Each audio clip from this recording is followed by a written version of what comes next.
Daniel Gillies, I love you.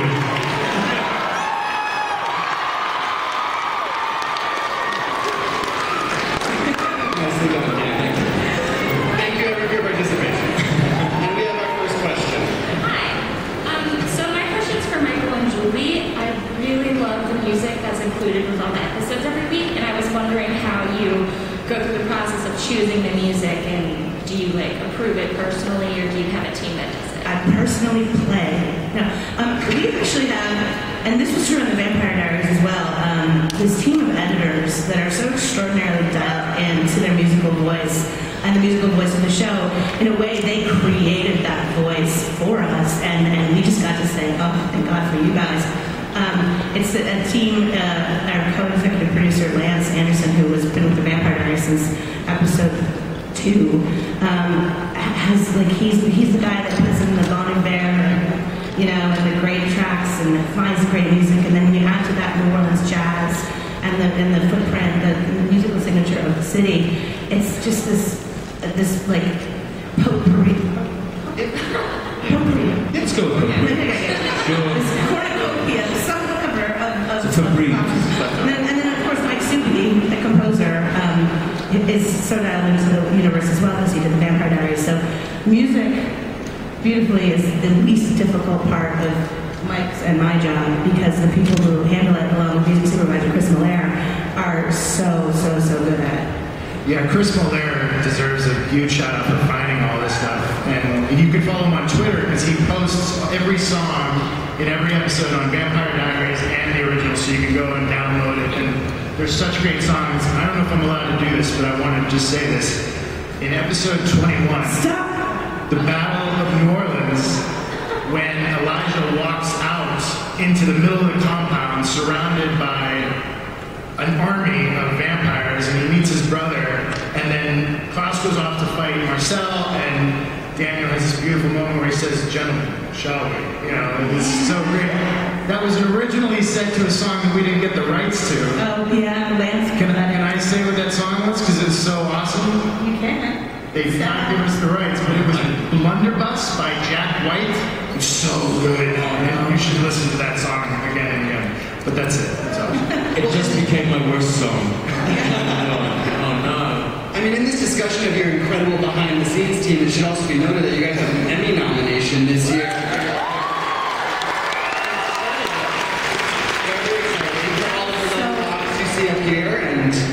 The many big moments. That episode that Colleen submitted for the team was, it's very subtle in the very first 2 minutes of the episode. There's a little flash to like all the roles Celeste has played over the decades, and so in one little 10-second moment, she had to do like 7 eras of hairstyles. Not to mention that it was a flashback episode as well. So I think well deserved, and we're super proud of you. Hi, guys. Hi, this message is for Joseph and Dan. So, since Klaus is always the evil person, do you think that after season 2, will Klaus be able to be redeemed? Because everybody says Klaus is so evil he can't be redeemed. But we don't have Klaus try. I think I'd like to hope there's a chance for redemption, of redemption for him. I like the idea that the series ultimately could be that journey for him to redemption. I think if there's any hope of getting there, he's going to need the help of his family and his adopted family as well. So yeah, I don't know, but I would like to hope. Yeah. It's an interesting question. I mean, the question of redemption, because I like what Michael said earlier before about human beings being a source of food. So for us being the viewers, like their standards of morality are far different. A friend of mine who was a big fan of the show once articulated it as like a group of humans who have basically been marooned on an island of really intelligent monkeys. This is sort of the equivalent of the originals on Earth, And it must be incredibly lonely, sort of for them. And I don't really think of these guys in terms of sort of good and evil, but I do think they admire humanity. I do think they admire sort of aspects of humanity and sort of yearn for them, and some of them pursue that goodness as we sort of perceive it more vigorously than others. But I think they're just so tortured by this kind of alienation. Really smart people I work with. It's awesome. That's great. Next question. This is the first time I've ever asked a question at a Comic-Con panel.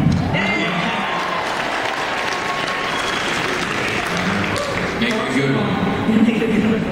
First of all, thanks to you guys for creating my favorite show on TV right now. You're just the coolest cast, like probably in Comic-Con I've seen. And a question is for the whole panel. I wanted to know, what was your favorite moment from season 1? Who starts? I say we start with Leah again. Yes, Me? Yes, go for it. All right, sure. I think my favorite moment was saying goodbye to my uncle for the last time, and saying that the quote is, "This can't be the end."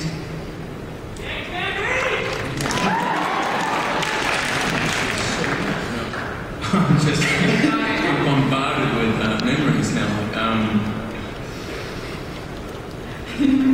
I liked watching Klaus's farewell to his child, on that freeway. There was something so lonely and strange about it. I loved that.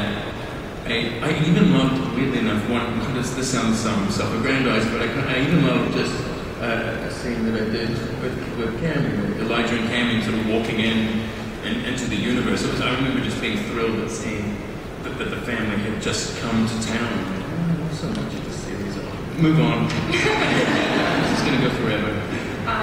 I'll make mine quick. I'm not part of any of it, and that's really why I love it so much. But all the flashbacks, I'm so jealous when you guys get to kind of walk out of the makeup and hair trailers and stuff with wigs and kind of these amazing costumes. I mean, the production value on our show and the people that work in our costume department, our hair department, obviously she's gotten the name from me, but they're so talented, and it really shows in those scenes, and they're so beautiful to watch, and even just when you see them being shot on the stages, they're really beautiful. So, can I make a flashback? That's impossible. Yeah, that's my favorite. I mean, I love the whole thing, you know. You have to pick one. I can't pick one. I'll pick two. Can I have two? Okay, the one Dana said, saying goodbye to my baby, was something that I feel like we earned through the whole season, and it was a real gift to have a scene like that. That was really, really great. And then the fight in episode 8, doing that fight, which was a huge piece of choreography and taking a day and a half to film it in the compound where, you know, which ends with myself picking up the coin. That was one of my favourite things as well. I like the sort of stunt elements of it and the fighting and everything. The action that we brought to the show, I think that was exciting to me.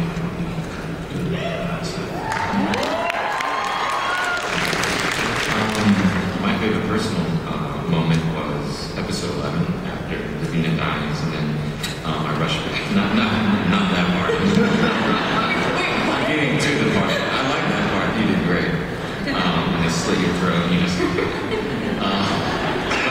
But after that, when Marcel rushes back to the compound and then Klaus is there, and yeah, I watched it on YouTube. I love that clip, and I love seeing all the little comments. They're like, I cried. Because it feeling like I was in it, it made me cry. But also a scene that you did in the very beginning, I think it was like episode 2 or 3, and you're having a conversation with your brother and sister, and you're talking, finally speaking your point, and you just had one single tear. And I was like, man, Single man tear. It was like Denzel. And I was like, this man. Denzel. I'm taking that over me. I guarantee.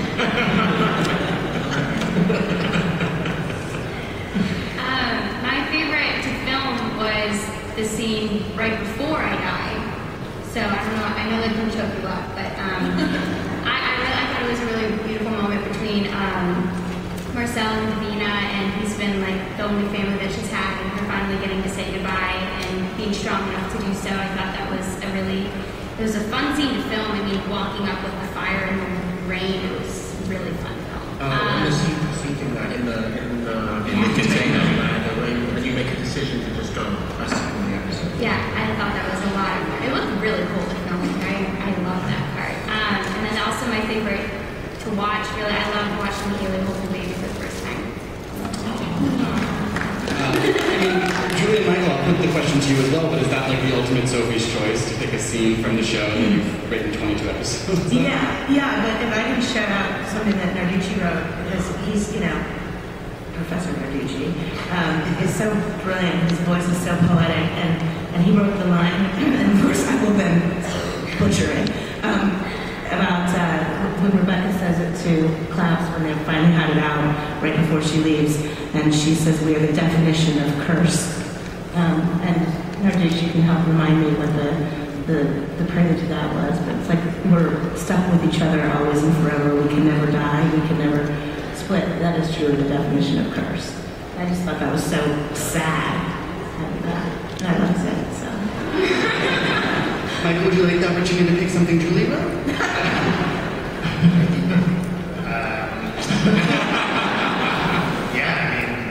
The beautiful moment when Rebecca is confessing to Father Kieran that she has betrayed, her family by betraying Klaus at the top of episode 8. That was a script Julia and Declan wrote, which I just am so envious of. I want to cry.